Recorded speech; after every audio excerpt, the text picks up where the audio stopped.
Hello, everybody. This is Sharon Bly, Director of Health and Wellness here at the Consumer Goods Forum.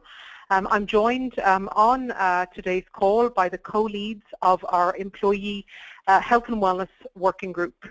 So we have Kim from IGA and we have Jennifer from Johnson & Johnson who co-lead this group and who work with all of the membership towards the implementation of this year's commitment on employee health and wellness.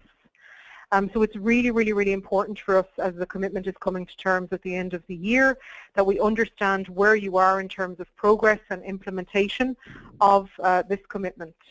And really reporting on your progress is so key for us to move forward and to better understand how we can work with you, no matter where you are in terms of implementation or progress. So we chose a number of questions that you'll see here on the screen in the Employee Health and Wellness Questionnaire.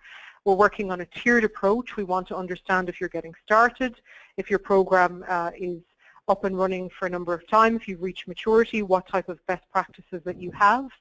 And as you work through the survey, we have a number of resources that you can click through. We have a toolkit, we have blogs, we have webinars that you can listen to help you fill in the survey. We also are at your disposal, the CGF team, to work with you on this section. And it's really important who fills out this survey on employee health and wellness at your company. Connect with your human resources department and make sure you get the right information about where you are in terms of implementation of your employee health and wellness program. So Kim and Jennifer are leading this initiative at the CGF. And Kim and Jennifer, if you want to share a few words with members of the Consumer Goods Forum on why sharing what they're doing on employee health and wellness is so important. Yep, thank you, Sharon. This is Kim, and as a registered dietitian, it was my pleasure to be part of this from the beginning with Employee Health and Wellness. And when we think about employee health and wellness programs and where we are across the globe, it's really important to think about, as you're filling out the survey, celebrating all of the opportunities that you have across all of your different places.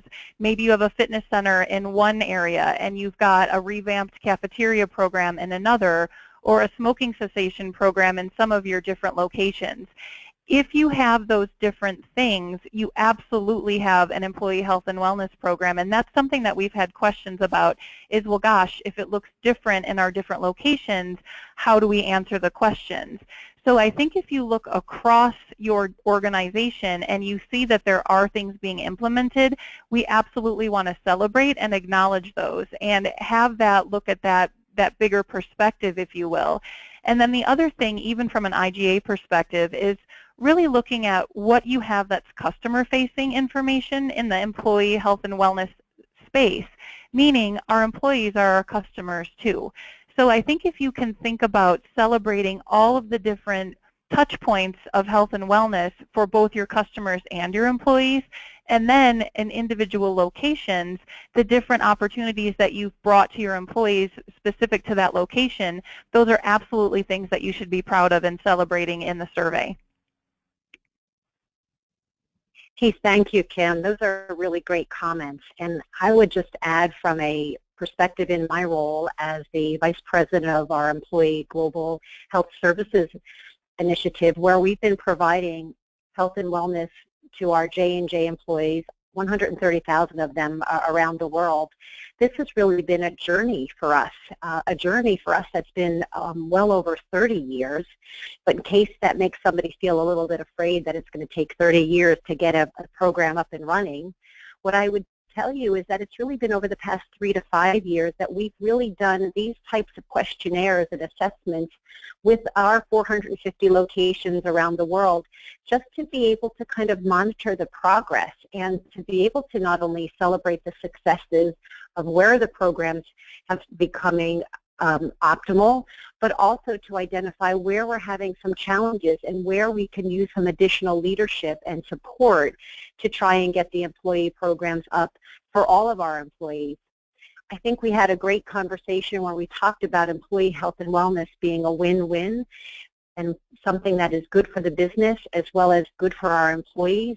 And our employees are leading these types of things for our customers. And so when you look at what we're trying to accomplish, that point about having some things up and running while we're moving on the journey to have a fully implemented program is something I think we should all be comfortable answering the questions in this survey about, because it's really just finding ways to understand where we are today and how do we continue to move forward. Thank you. So as we look at the survey that you can see on your screen, we're really trying to understand where you are at the current moment in time. If you do have a policy in place, if you're planning to do something in the next 6 months, and let us know about it. If you're not planning on implementation, we'd also like to understand why. We'd like to work with our members to help support them to better understand why implementation of a program is not possible.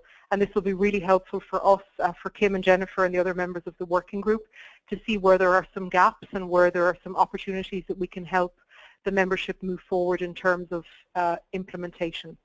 So as you work through the survey, you'll see there's a number of examples of what companies are doing in their employee health and wellness survey and their employee health and wellness programs. We also have links to Consumer Goods for Better Lives, which is a specific toolkit which gives you more information on the commitment itself, how you can enhance the work that you're doing. There's plenty of practical examples from our member companies, and we'd love to know if your information is also disclosed to the public, and where, for example, you can find this information. So Kim, I don't know, maybe you want to say a few words about where companies are in terms of progress and the importance to let us know that the expectations to have everything completed at the present day is not the spirit of what we want to find out from our members. Absolutely. Thanks, Sharon. We want to look at 2016 as being that inspirational foundation, if you will, for people to say, if you're doing something now, fantastic, let us know what that is. If you're working towards that, but you're not going to be quite there by the end of 2016, it's absolutely a journey for employee health and wellness. And once you implement something, we've had great conversation with our working group about the fact that you might have something and that's what it is, and it fits your company culture appropriately, your employees are happy with it, and it's not got all the bells and whistles, but it's something that is solid and it feels good and it fits the mission and vision of your corporate culture.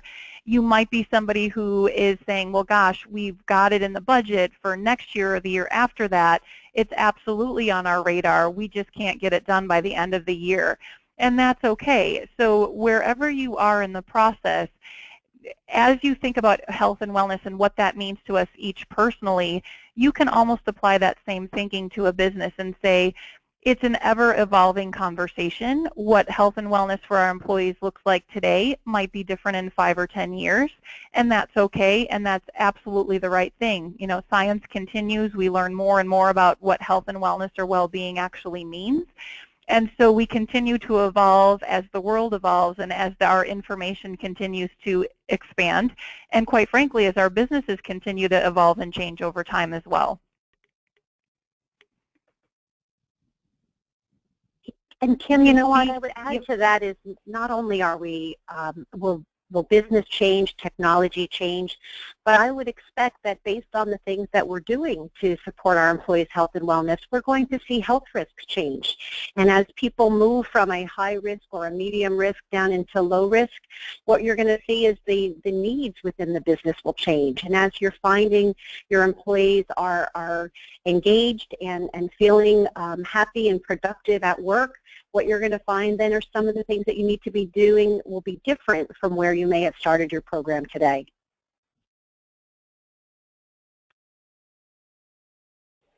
Absolutely, and I think we want to understand how many of your employees are eligible to take part in your programs, how many have participated, and we'd love to know as well what are the top 3 factors that influence your company's decision to start an employee health and wellness program, and how you're measuring its success. I think that's very, very important. And Kim or Jennifer, I don't know if you can comment on metrics in any way, and maybe something that you're doing in your own companies to measure the success of the programs that you have up and running.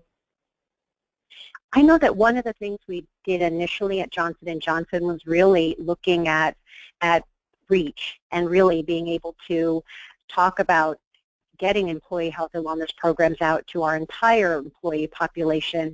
And sometimes when you're a large organization, getting that out to everybody right away, it's really hard. So having a phased approach in which we would reach all of our employees was an area to focus. So we first went on reach, and then after that we went on participation. So now that everybody has access, what's the level of participation that we had? And then the third thing I would say is we then began to focus on impact. What kind of impact are we having on the health risks of the employees that are participating, and what kind of impact are we having on the engagement and productivity level of those employees? Kim, what about you? I absolutely agree, and I think from a foundational perspective, just getting the information out and making it available and raising awareness with your employees is paramount. And then those other pieces of information and actually activating people on that are critical in that journey, as we talked about with health and wellness. And I think the other thing, too, is as you're going through the survey, we don't necessarily need to get into that granular level of detail about the specifics. We just want to know more about the program specifics. Do you have one? What types of things are you covering? So I think that's really important to separate those two things. From a metrics perspective, when we're filling out the survey, is we don't need to have any confidential information or anything that is very specific or detailed. It's more about the spirit and essence of your health and wellness program. And then metrics can, as Jennifer was pointing out, be very specific to the type of program that fits your company culture and the different areas of your company. So I think taking all of those things in mind, metrics can sometimes be tricky depending on what you're doing, but absolutely communication is key. And so just starting there and making sure that that information is accessible, I think that's first and foremost. And if you can get that piece figured out, it's going to feel a whole lot easier.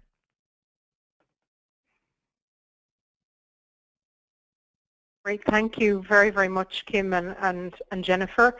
As you can see, as Kim and Jennifer both mentioned, we're really trying to understand your programs, where this report is speaking on behalf of the entire industry, members of the Consumer Goods Forum, so giving us an idea of the direction of what you're focusing on, whether it's smoking cessation, whether it's balanced diet, whether it's work-life balance, anything else that you may be doing at your company that we haven't listed here. We'd love to know about it. If you do have public information that's available on your website, please do share that with us. It would be very, very helpful for us, again, as we build through our health and wellness commitments and the programs that we have on employee health and wellness. So we're really, really grateful for everyone. We're here to help you, the CGF team, along with Kim and Jennifer. We want to offer our full support as you work through the questionnaire.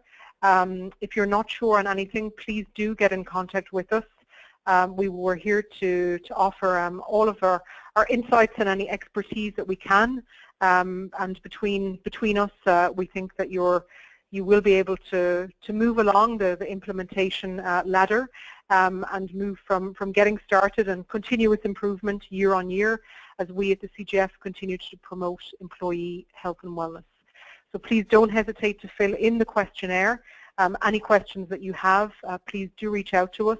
Take a look at the toolkit that we have online. We have a full chapter on employee health and wellness, which gives you more and more information about why it's important, the dimensions of employee health and wellness. We've got some getting started blocks. We've great examples from many, many of our members. We've a whole resources section where you can go in and get access to toolkits, to checklists, to programs that are already up and running and in place. So please check out the Health and Wellness Toolkit to get more and more information about what you can do for your employees and your consumers. Thank you.